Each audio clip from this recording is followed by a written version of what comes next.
Hi everybody, this is Kyle Balda, and today we're going to try doing a basic walk cycle in 3D in real time. The way that I tend to do it is the layered fashion rather than pose to pose. So I'll be working with individual channels of movement and eventually arriving at the finished poses when it's all said and done. So to get started here, I'm going to do a 24 frame walk cycle. So frames 1 and 25 will be the same pose, but I'm never going to see frame 25. So I'll be working with it, but eventually we'll turn that off and only see frames 1 through 24. And the first thing that I'm going to do is just try to get an establishment of where the contact frames are and the passing frames. It's good to put the hips down just a little bit and get a little bit of slack in the knees. And then what I can do is just sort of round these numbers. These numbers don't really mean anything to me personally, so I'm just trying to get something here that I can remember, because whatever I do on frames 1 and 25, I'm going to have to do the opposite on frames 13 later.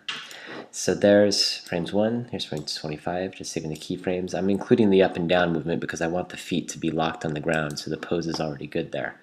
Here I'll go ahead and save a keyframe, but I'm going to change the pose. I've got auto key on, so the keyframes are being saved as I'm moving it. And this should work now, just sort of a cross-country skier type of look. And what I'm going to do here, this is just sort of a good thing to remember, is to set the Z translations, the forward and back movement of the leg, to linear. And that's going to be easier to lock the feet down later. I'm going to cycle the curves here. I've got my cycle windows sort of torn off because I'm going to be using them quite a bit.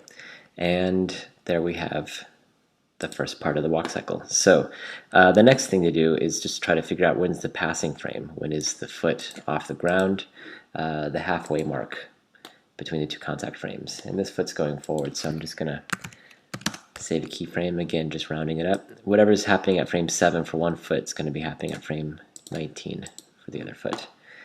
And I'm not worried so much about if that's the perfect height or the perfect pose, because this is just trying to get some movement down.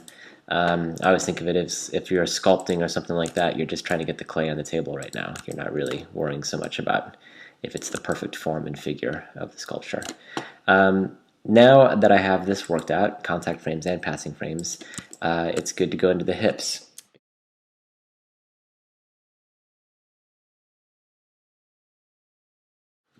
So for the hip animation, you can approach it any way that you feel is the most intuitive. For me, when I look at a walk cycle, I see the up and down movement. That's the most obvious type of movement, at least for a character with this type of anatomy. So to establish the up and down movement, I'm going to try to figure out first where that contact frame is here at 13. And what I find is that 1 or 2 frames before the contact frame is when the hip is in the high position. So I'm just going to get there and save a keyframe. And whatever's happening at frame 12 is also going to be happening at frame 24 to make the cycle work. So now, as the foot's gone down on the ground, it's ready to receive the weight of the hips. So I'm just going to pull that down, and now you'll see the first little up and down movement. We can look at the graph editor here to see what the hip curve looks like, and we can cycle that. And in cycling that, we should be able to see a repeating kind of effect. There's a little stutter there. That's because we're playing frames 1 and 25 together. That'll go away when we only play up to 24 frames. So let's just assume that we're happy with this. We can always change it later. The next thing to do is to think about, that's a little bit of the weight, what's happening with the overlap? What's the root of the overlap movement? And here at the contact frame, the hips will probably be rotated back like so. So go ahead and save a keyframe for that. Whatever's going on at frame 13 is also at frame 25. And as the weight falls forward, the hips are going to pivot forward. So you see that falling movement happening. And I think it's good sometimes to get like a little bit of offset between these two. So maybe we'll move that just a little bit further. So it's happening after the up and down movement. I've got everything cycling now, so we can just see how that looks.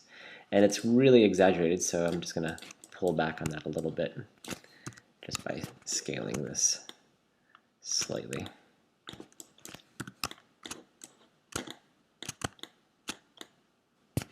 try it like that. Okay, so I'll leave it like that for now and come back to it later again to see if we need to adjust it. Most likely we will. So the next thing I'm going to do, that's sort of dealing with the weight. The other thing to deal with is the locomotion. And in the locomotion, I'm thinking about the swinging of the hips. What is it that's making that foot go forward? And the root of that movement is happening here in the hips. So I'm just going to give a little bit of a pivot there. And whatever's going on at frame 25 is also going to be here at frame 1. Sorry, vice versa. And at frame 13, I'll have the opposite because the other foot is forward.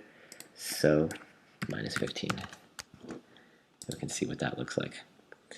All right, so you start to see a little bit of what the locomotion is behind the walk cycle. And whatever's going on here at the contact frame, we're going to have something happening at the passing frame. And there's a number of ways you can do this. You can always make them go down like so. I want to do something a little bit dynamic and kind of animated feeling. So I'm going to lift the hips up to accentuate the lifting of the foot up. So whatever I have here at frame 7, I'm going to have the opposite here at frame 19, minus 7. And then whatever I have at frame 7 is also going to have to be further on down the cycle. And I've already sort of worked out that that is going to be frame 31. So I can just save the keyframe here, move that on down to frame 31, and cycle. All right. The last thing here that's really important to do is to think about the weight shift, because when all the weight is on this foot, the hips are going to have to be over that foot, and you can start to see that sort of line getting worked out there. So I save a keyframe there. Frame 19, I can do the opposite.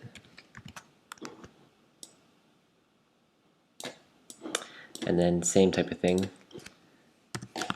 I want to copy this keyframe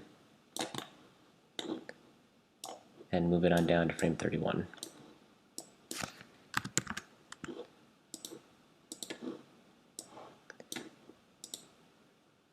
Alright, so everything's really exaggerated, and this isn't a bad time to sort of pull back, make everything slightly less big. It's good to make it big in the beginning because you can at least see it working, see how it's happening, and then just pull back slightly. About 70% on these. But again, you just sort of feel it.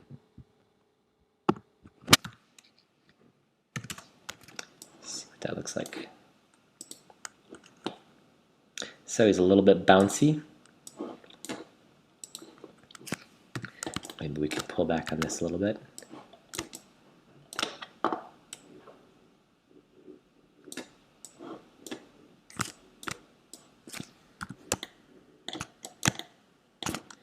Slightly less up and down movement. Maybe that's too much. Taken out.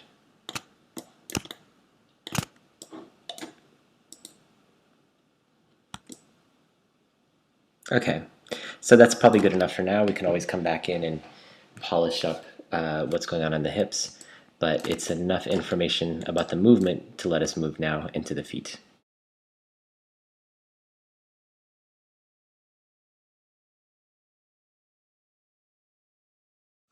Okay, so moving now to the feet. It's easier just to choose one foot to work with, and then you can copy and paste the animation of one to the other. That's one of the nice things about working on cycles. So I'm going to pick this one because it's in front. And here is where the contact frame is, and I want to get this sort of heel-toe kind of action happening. There's going to be the heel on the ground and the toe up here, but about 2 frames later is when the foot will be flat on the ground. So I'm going to save a keyframe for that first. And then right at the contact frame, I can do that. I'll fix these intersections later. I'm more of a fan of sort of the old school rigs. I don't really like the reverse foot too much. It's just a personal preference. But use what feels good for you. And I'm saving the translation in Y and the X here because that feels to me like the last time I'm going to see the foot flat on the ground like that. Now I can lift the heel up. I can rotate the foot.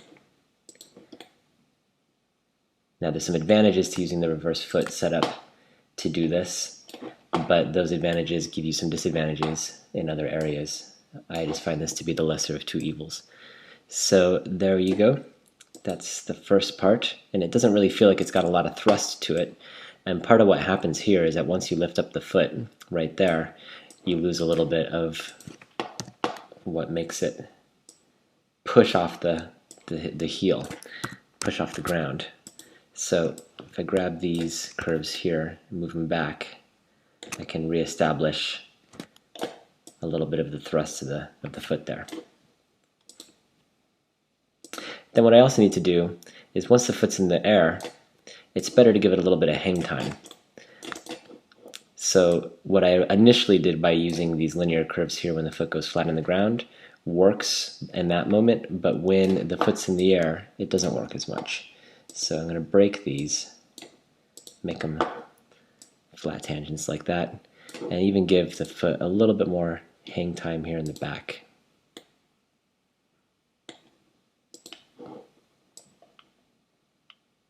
And then it'll swing forward a little bit more quickly.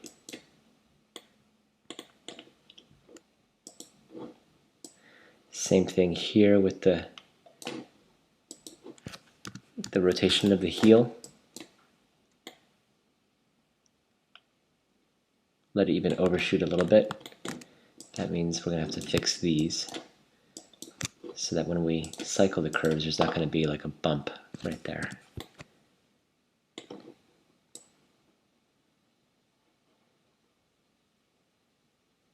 Okay, and then it's not even a bad idea in some cases to let the foot overshoot slightly, or at least come quite close. Looks like we got two keyframes there.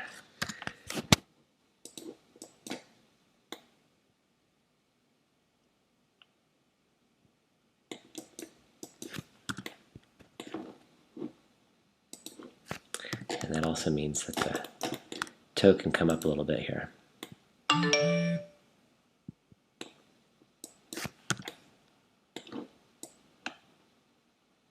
All right, so let's see what we got with that. And the main thing now is to try to fix the intersection, and that'll take a little bit more time to do. But before we get into that detail, let's also work on the arc of the foot coming forward here. So I'll bring the foot slightly in, and these three channels of movement all relate to each other pretty well. They're all sort of dealing with the horizontal movement of the foot. So think of them as a family, as a group. And basically, you can go ahead and save the positions at 1, 13, and 25. Those are all the contact positions. And as it swings forward here, you can swing it out. You can rotate it a little bit like so.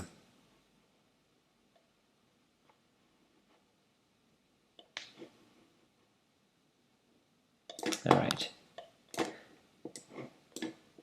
And now going back into some of the other channels of movement that have been established, we can start to edit them, make things work a little bit better.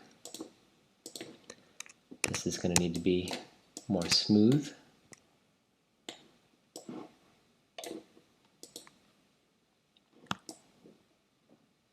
Okay, so that's sort of working. Still some intersections. We can fix that with the toe movement right there. And then the rest of the intersections will be minor, and I tend to leave those for the very final kind of finessing stage.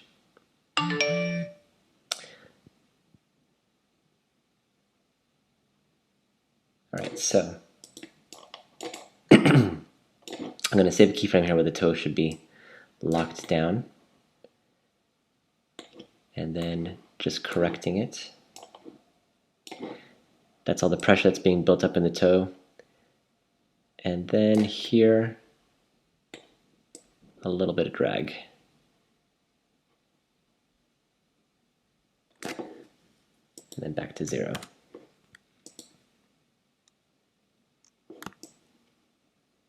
Okay, so that feels good enough for now. And it's a good idea to just make sure all of these curves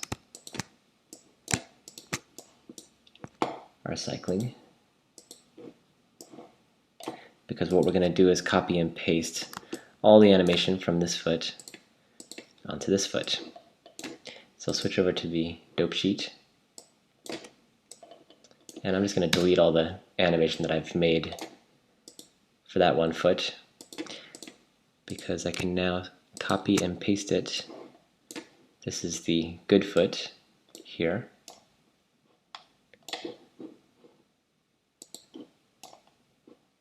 There's the foot that's receiving. So the first thing you're going to see is that it looks a little weird because it's exactly the same time. And that's strange. So we're going to offset all the animation on this one by 12 frames. That's half of the cycle. And now there's still a strangeness because of the way that this is rotated. And to fix that, we're going to have to flip the curves. And the curves that we flip are those same ones, the horizontal group. So I can say times equals -1, and that should invert the curves like so, giving us this sort of a feel.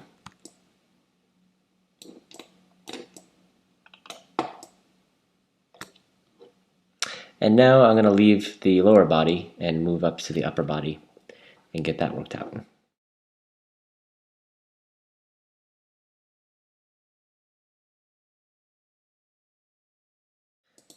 Okay, so I haven't gotten pretty far along with the lower body. It's a good time to move up to the upper body. And it's good to keep in mind also, what's the anatomy of the character and the design of the character. This guy's in a space costume, so he's probably not going to be very supple. But what we want to try to do is counter whatever's going on in the hips for the locomotion in the upper part of the body. So I'm just going to rotate here slightly the chest, so that when the right hip is forward, the left shoulder is going to be forward. But that's not coming from the arm, it's coming more from what's going on inside the spine. So I save a keyframe for 1 and 25, just as before, because this is all happening on the contact frames, and then the opposite happens here.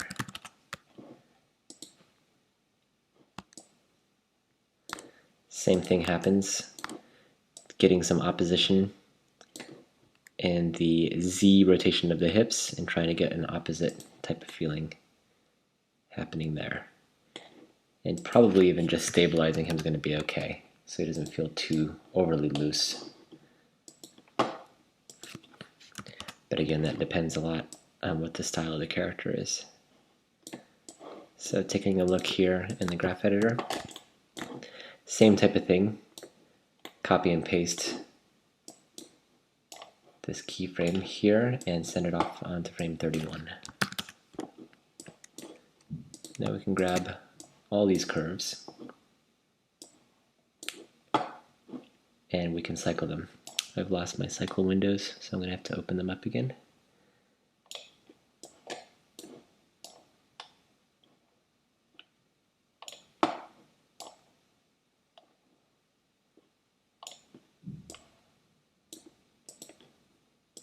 Okay, there we go.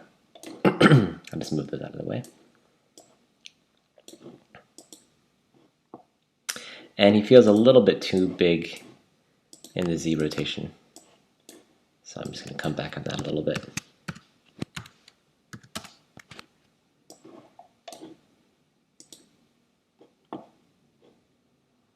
All right.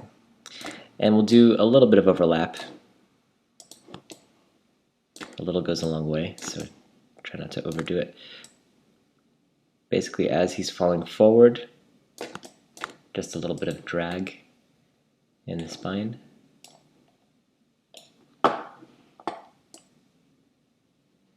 As he's coming backwards, pull him forward like so. And if you want an easy way to find out how to make that cycle complete, one way to do it, I'm just going to remember that this is at frame 10. Bring this all back here to frame 1. So whatever's happening here at frame 1 would also happen at frame 13. Now I can bring this back to frame 10.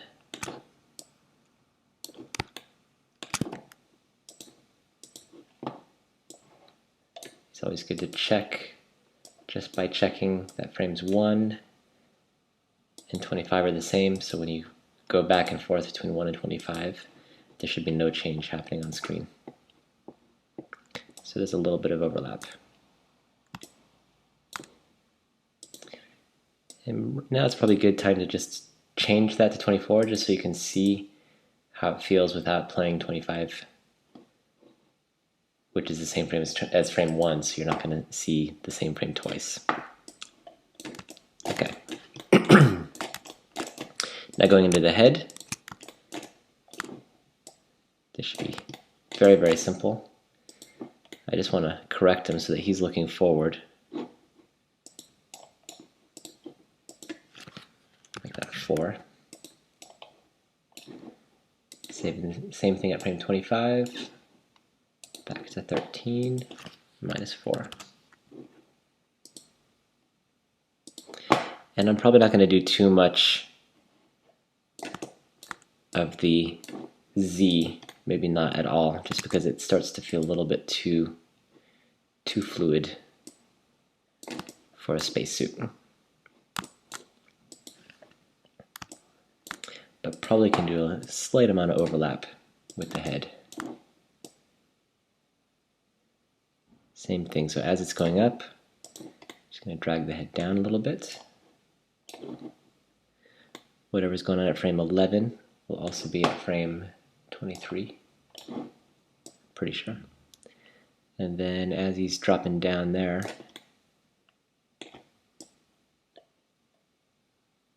a little bit of drag on the head. We'll see how that looks.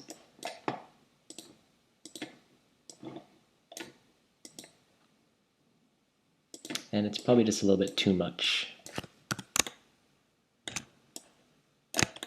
So we'll back up from that a little bit. Okay, so that's the spine. The last thing to do here, before we've gone through everything, is a little bit of work on the arms. And just like the feet, it's not necessary to do both. We'll just do one and then we can copy and paste. And I'm just going to accentuate the movement that's already working there. Find the forward and back. There it is. And just go a little bit further with the opposite. So if that foot is there, is forward, this arm's going to be forward at the contact frame.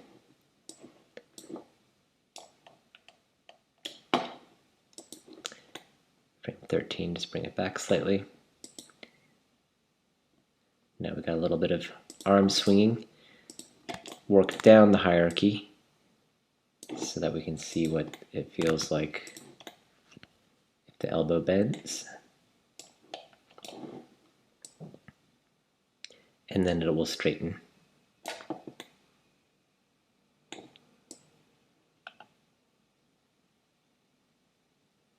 It'll stay straight.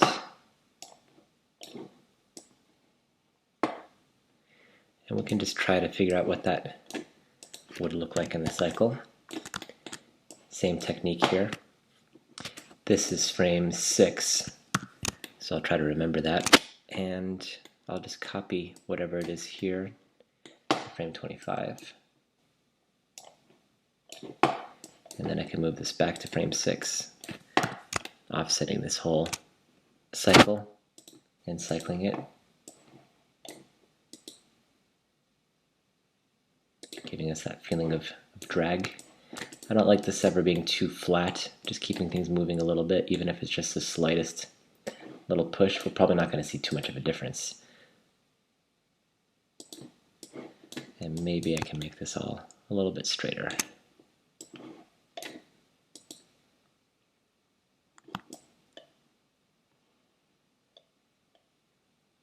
Okay, And I can finally go into the wrist and work a little bit on the overlap here. So as he's moving forward, a little bit after he started moving forward, give a slight amount of drag to the wrist.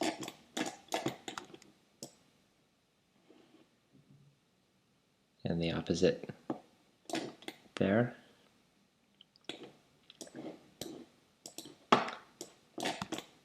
So that's frame 9, and I'm going to try to remember that as I bring all this back to frame 1. Copy and paste. Go back to frame 9 and cycle it. And that just feels a little bit too soft.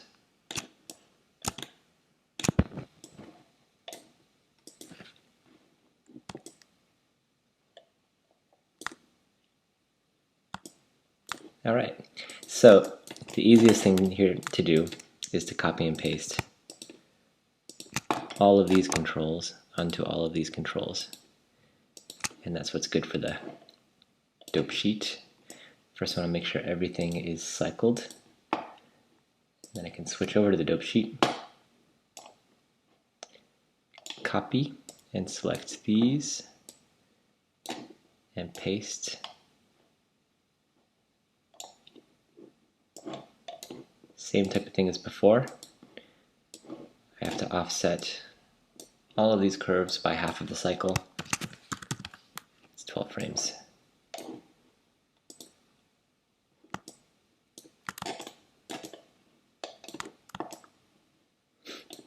And basically we've gone through all the channels that we can. And I often think of it as like a rock band going into the studio and each band member is laying down the tracks, the bass, the guitar. And after everything's recorded, you can go in and do the remix. Try to mix it correctly. And the mix is going to happen on all the different channels here that we see in the graph editor. And that'll probably take about as much time to do as this took. But that's the basic idea of how to get a walk cycle working in real time.